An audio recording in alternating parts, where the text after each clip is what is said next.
Hello and welcome, I'm Ankit Roteja and you are watching Tech It Out. This week we explain how AI-powered drones spot wildfires. We tell you everything about digital passports and find out how South Korea is emerging as a major defense industry player. Let's get started.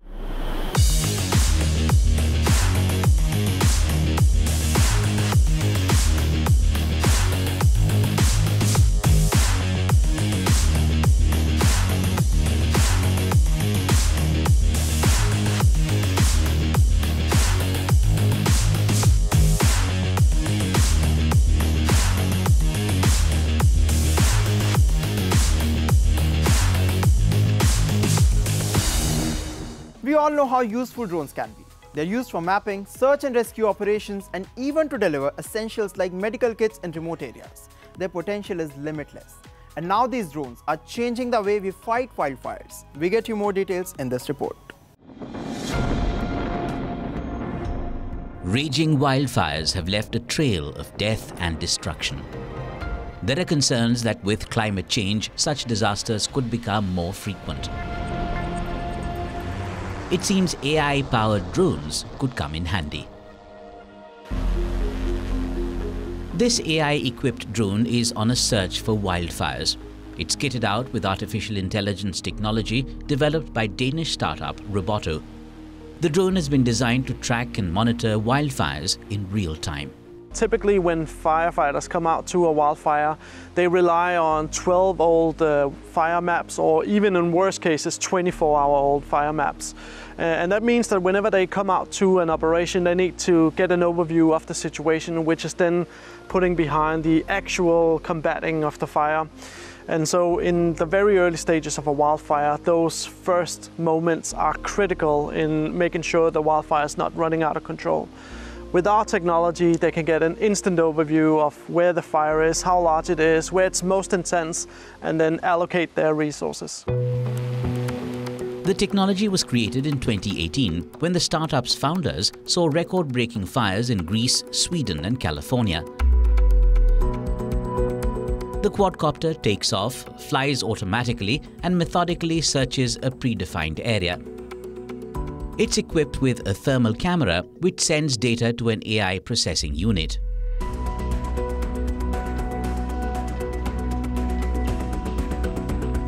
We trained a model to identify smoke or flame, but we are also looking for heat signatures. So by combining them, we can be certain that it's actually a fire.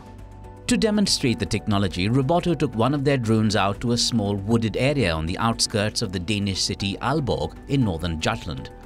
Within minutes, the drone's AI identified a small fire started at a camping spot. So once we started the mission, we quickly found the wildfire. It's a small campfire and it's extremely small. The current size of a hotspot is 0.2 square meters. The technology is already in the hands of Catalonia's Graf Elite wildfire fighting unit. It's believed that such firefighting drones can help contain wildfires faster and safer.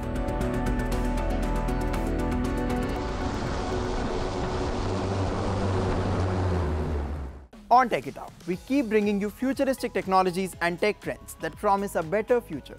In this story, we discuss an interesting technology that makes international travel easier and more secure. Here is more. Passports are becoming more sophisticated. Many countries have switched from traditional passports to e-passports. E-passports are electronic passports. In other words, they come with a small electronic chip inside.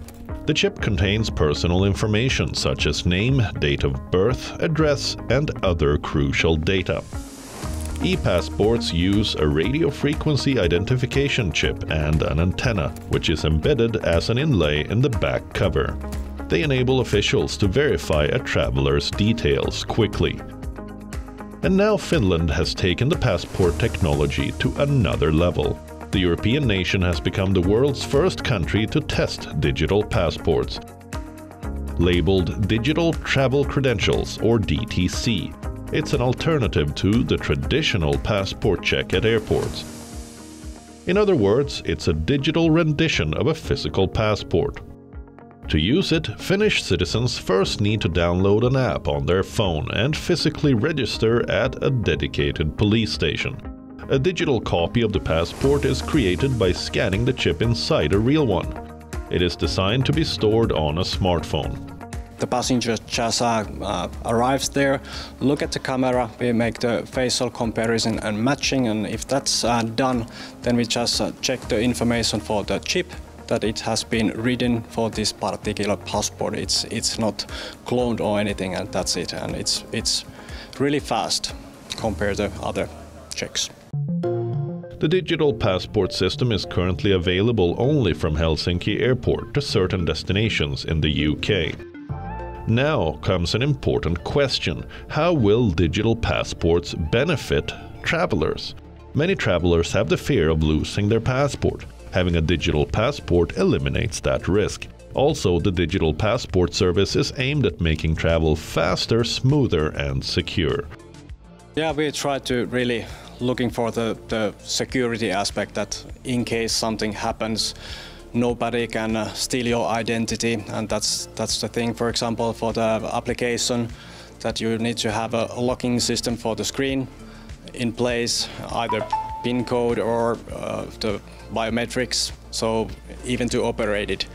And also we are not showing any kind of personal information at the application, so in case it's still open and somebody can see it, well, there's nothing personal information available there.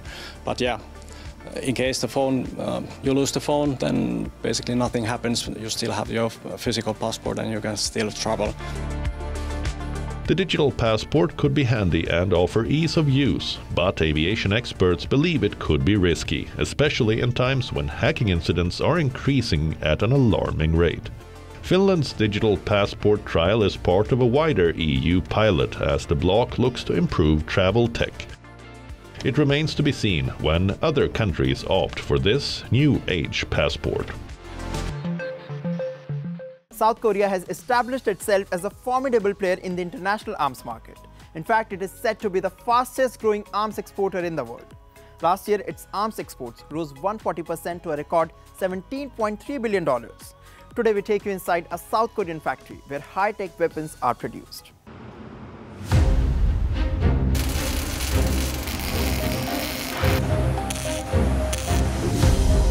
What you see on your screen is a South Korean arms factory, Hanwha Aerospace.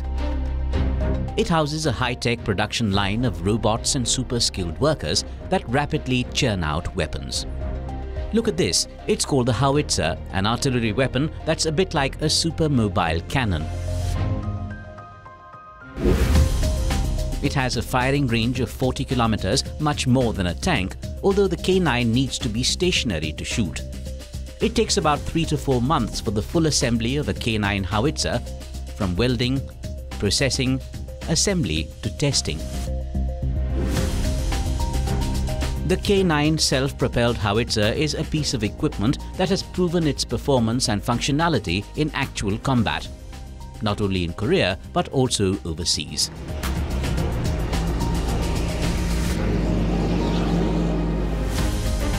Many countries have confirmed its reliability and evaluated it as an excellent piece of equipment.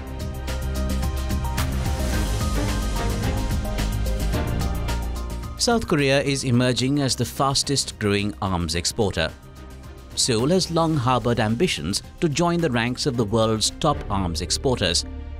It's aiming to be the 4th largest arms exporter behind the US, Russia and France. Well, research indicates that it's possible. Seoul has already sold artillery shells to Washington, but with a final user agreement in place, meaning only the United States would use the munitions.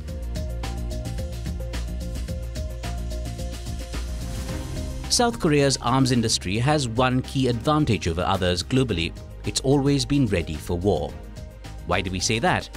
Hostilities in the 1950 to 1953 Korean War ended with an armistice, not a peace treaty, which means Seoul remains technically at war with nuclear-armed Pyongyang. This gives the country an advantage globally in weapons production. Seoul has the capacity to mass produce quickly and easily whenever it gets an order. Also, Seoul's weapons are believed to be well tested. Experts believe South Korea is ready to be a global pivotal arms exporter. What do you think?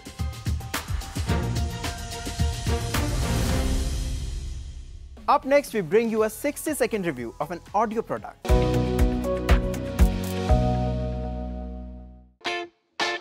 This is the brand new OnePlus Buds 2R. It's a stripped-down version of the Nord Buds 2. Design-wise, the capsule-shaped case looks similar to that of the Nord Buds 2. The rounded corners make it easy to slide the earbuds case into pockets. The build quality is good, and the earbuds offer a comfortable fit. The touch controls are smooth and easy to use. Available in grey and blue colors, the OnePlus Buds 2R comes with the IP55 rating, which means it's protected against dust, sweat and splashes. Pairing it up with your smartphone is pretty easy, and the connectivity range is impressive. Talking about the battery, the OnePlus Buds 2R offers 8 hours of continuous playback without the case. Coming to the most important part, how does it sound? The audio quality is acceptable. You must know that it delivers a bass-heavy sound, which is not always enjoyable. The voice quality on calls is loud and clear. You must know that the earbuds do not come with the active noise cancellation feature. Priced at 2,199 rupees, which is around $27, the OnePlus Nord Buds 2R is a good contender. Our next story is for gamers. Fortnite players who were tricked into making unwanted purchases can now get their money back. Watch this story for more details.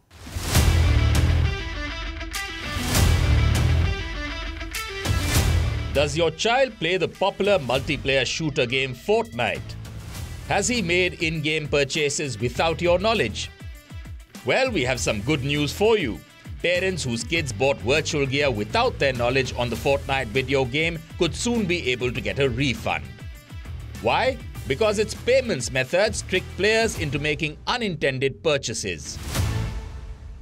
Fortnite developer Epic Games will pay a total of $245 million in customer refunds. It's meant to cover some of the costs of unwanted V-Bucks, Fortnite's in-game currency, or virtual items such as outfits. It's time for the most important question: how can you claim a refund? Firstly, check your email. US regulators have started to notify more than 37 million people by email. If you have got the email, you can apply for a refund on the Fortnite refunds page set up by the Federal Trade Commission. Consumers have until January 17th to submit a claim. Also note that claimants must be at least 18 years of age. Anyone below 18 must have a parent or guardian complete a form on their behalf. Not everyone who plays the game will qualify. According to the FTC, those eligible for refunds include Fortnite users charged in-game currency for unwanted items between January 2017 and September 2022. Parents may apply if their child made charges to their credit card without their knowledge between January 2017 and November 2018. Those whose accounts were locked between January 2017 and September 2022 after they complained to their credit card company about wrongful charges can also apply for the refund. It's unclear as to how much money people will get as a refund amount.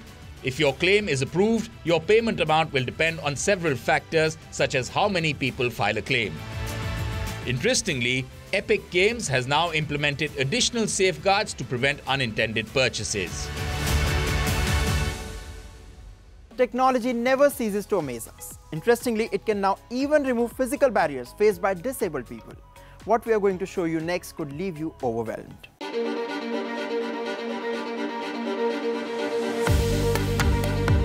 Six years ago, Richard Vargas lost his hands in a dynamite explosion, a common occurrence in Bolivia. Now he wears two hyper-realistic prosthetic hands. They allow him to walk around unnoticed, write, eat using cutlery, and do much more.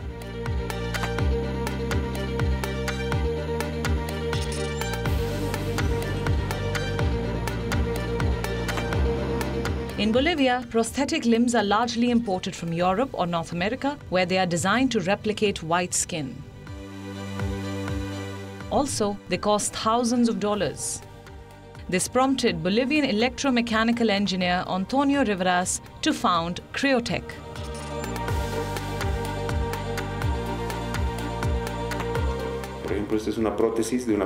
For example, this is a prosthesis of a 55-year-old person with a 1.60 meters height and obviously with a darker skin tone, like mine. These are not usually found in the prosthetics market.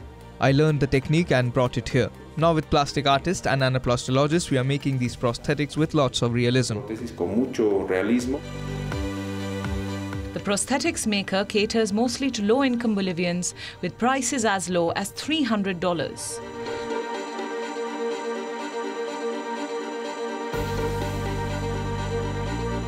The artificial limbs are designed to fit the patient's age and skin tone as closely as possible. Things like wrinkles, nail pigmentation, and even tiny hairs are considered.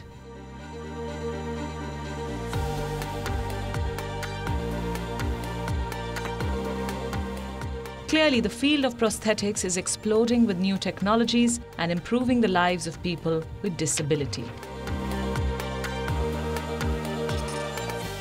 Elon Musk's Neuralink startup is set to begin human trials. ChatGPT is getting better and smarter. The week gone by was buzzing with a lot of exciting tech developments, and we bring you the most interesting ones in a tech wrap. Elon Musk's brain chip startup Neuralink is going to start human trial of brain implant for paralysis patients. The company has got the approval from US regulators to test its brain implants in people. Those with paralysis due to cervical spinal cord injury or amyotrophic lateral sclerosis may qualify for the study. There is no clarity as to how many participants will be enrolled in the trial. The study will use a robot to surgically place a brain-computer interface implant in a region of the brain that controls the intention to move. The aim of Neuralink implants is to enable human brain to communicate directly with computers. Its initial goal is to enable people to control a computer cursor or keyboard using their thoughts alone. Musk has grand ambitions for Neuralink. In the future, the firm could facilitate speedy surgical insertions of its chip devices to treat conditions like obesity, autism, depression, and schizophrenia.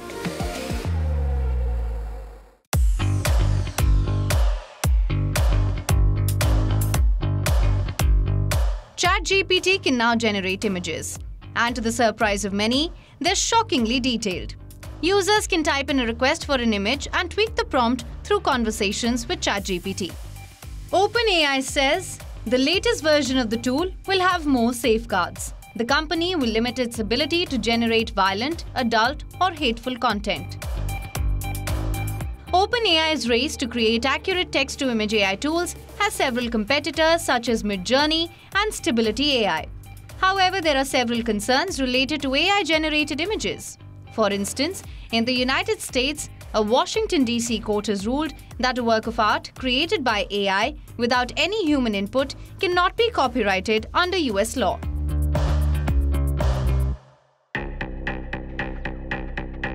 WhatsApp will offer credit card payments and services from rival digital payment providers with its app in India.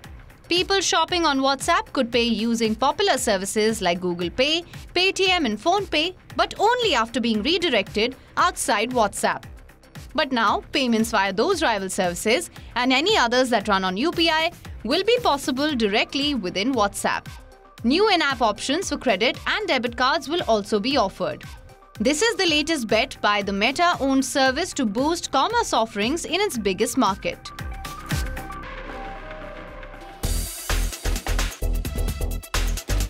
This is the fusion of art and technology. The first edition of the biennial Rio de Janeiro exhibition has kicked off and it showcases 70 interactive works.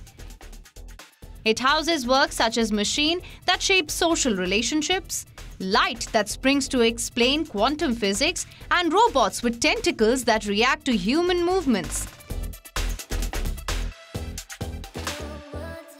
Housed in the Museum of Tomorrow, it aims to engage the public with unique experiences. The program is basically celebrating the diversity and innovation of art and technology.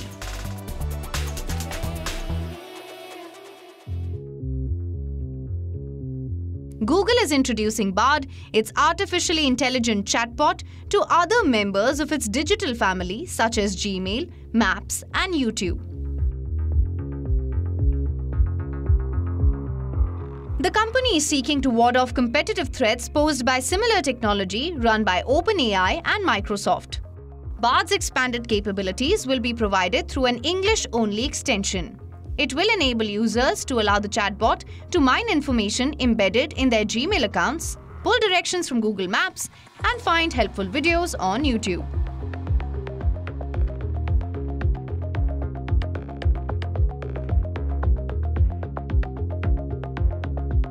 This extension will also open a door for Bard to fetch travel information from Google Flights and extract information from documents stored on Google Drive.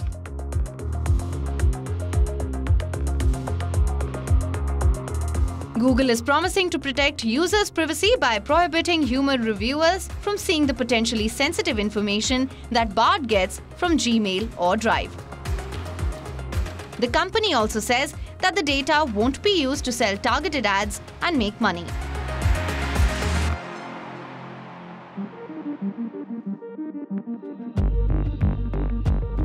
Social media platform X, which was formerly known as Twitter, could go behind paywall. Elon Musk has suggested that users of the platform may have to pay to access the platform. In other words, Musk is considering charging all X users a monthly fee. This happened during a conversation with Israeli Prime Minister Benjamin Netanyahu. The billionaire said that a payment system is the only way to counter bots. X users believe that this move could finally put an end to the site. Analysts question the logic behind this move, and experts think it could make the platform even less appealing to advertisers.